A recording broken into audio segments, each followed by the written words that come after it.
Kita harus waspada terhadap rongrongan dari dalam yang mengganggu Pancasila sebagai dasar negara kita. Dan juga kita harus waspada terhadap peperangan nyata di bidang budaya dan ekonomi di era perdagangan bebas dan perkembangan teknologi yang maha cepat sekarang ini.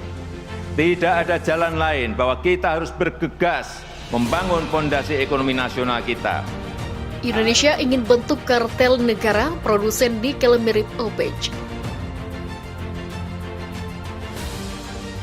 Saya menyampaikan bahwa di setiap kesulitan, bahwa di setiap tantangan pasti ada peluang.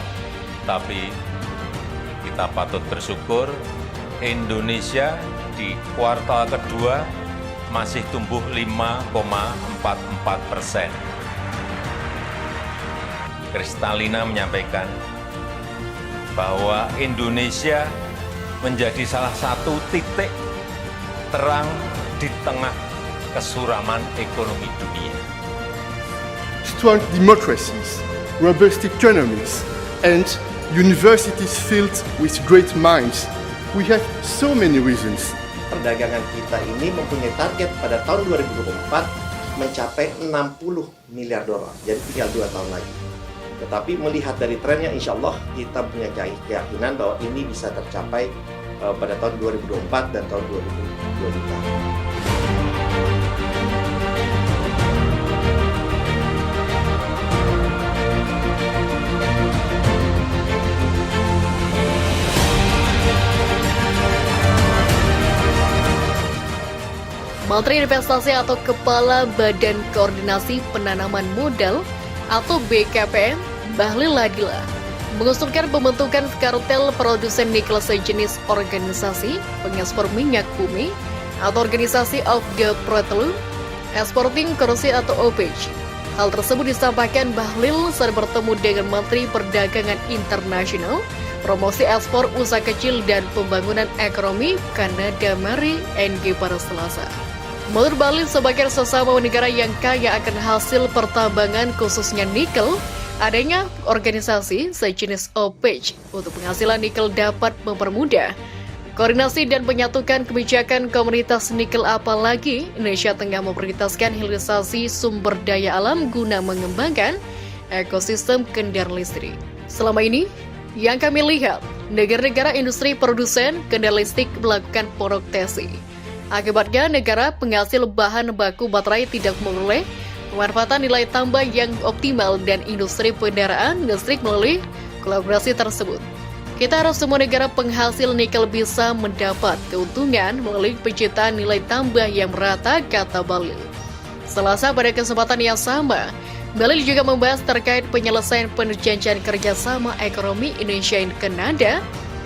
Kepada Mari, Bahlil berjanji akan melakukan koordinasi lebih lanjut dan mendukung penyelesaian Indonesia-Kanada CIPA.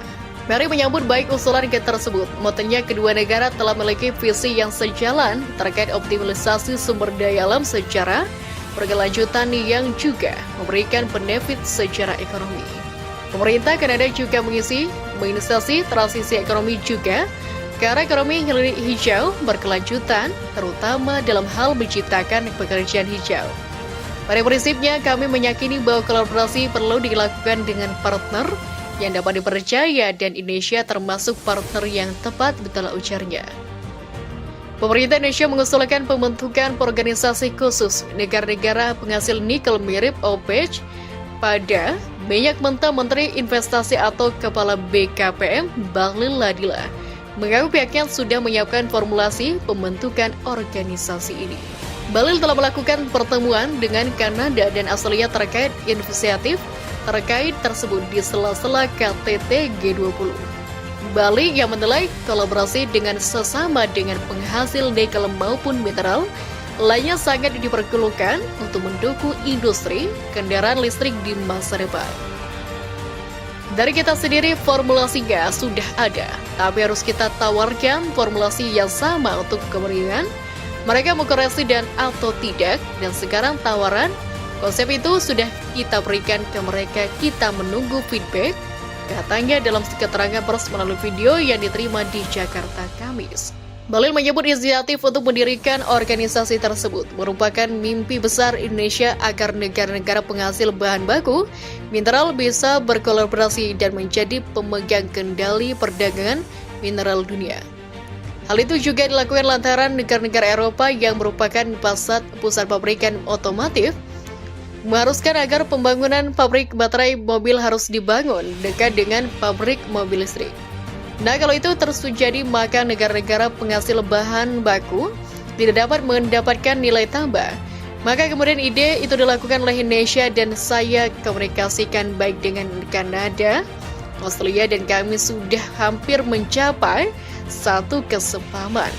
Butuh sedikit lagi untuk memberikan penjelasan, begitulah katanya.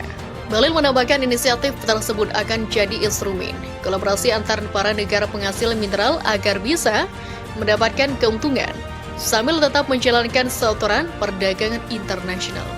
Saya pikir inilah instrumen untuk kita berkolaborasi yang baik untuk membangun komitmen bersama.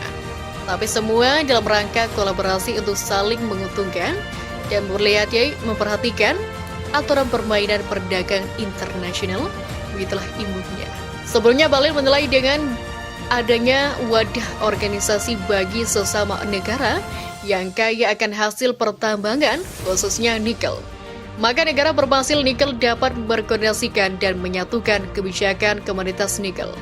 Ia juga menyebut selama ini negara-negara industri produsen kendaraan listrik melakukan proteksi akibatnya, negara penghasil bahan baku baterai tidak memperoleh pemanfaatan nilai tambah yang optimal dari industri kendaraan listrik. Melalui kolaborasi tersebut, kita harap semua negara penghasil nikel bisa mendapat keuntungan melalui penciptaan nilai tambah yang mereka betul katanya. OPEC adalah organisasi yang bertujuan untuk sebagai tempat negosiasi terhadap masalah-masalah mengenai produksi, harga dan hak konsesi minyak bumi antara negara pengekspor minyak bumi. Negara perusahaan minyak bumi seluruh anggota OPEC menghasilkan sekitar 40% dari semua minyak sementara dunia.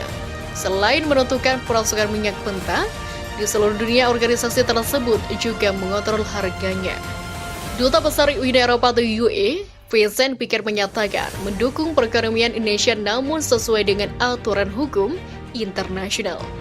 Hal itu terkait hilirisasi dan larangan ekspor biji nikel atau nikel ore, Indonesia mesti mematuhi aturan-aturan WTO.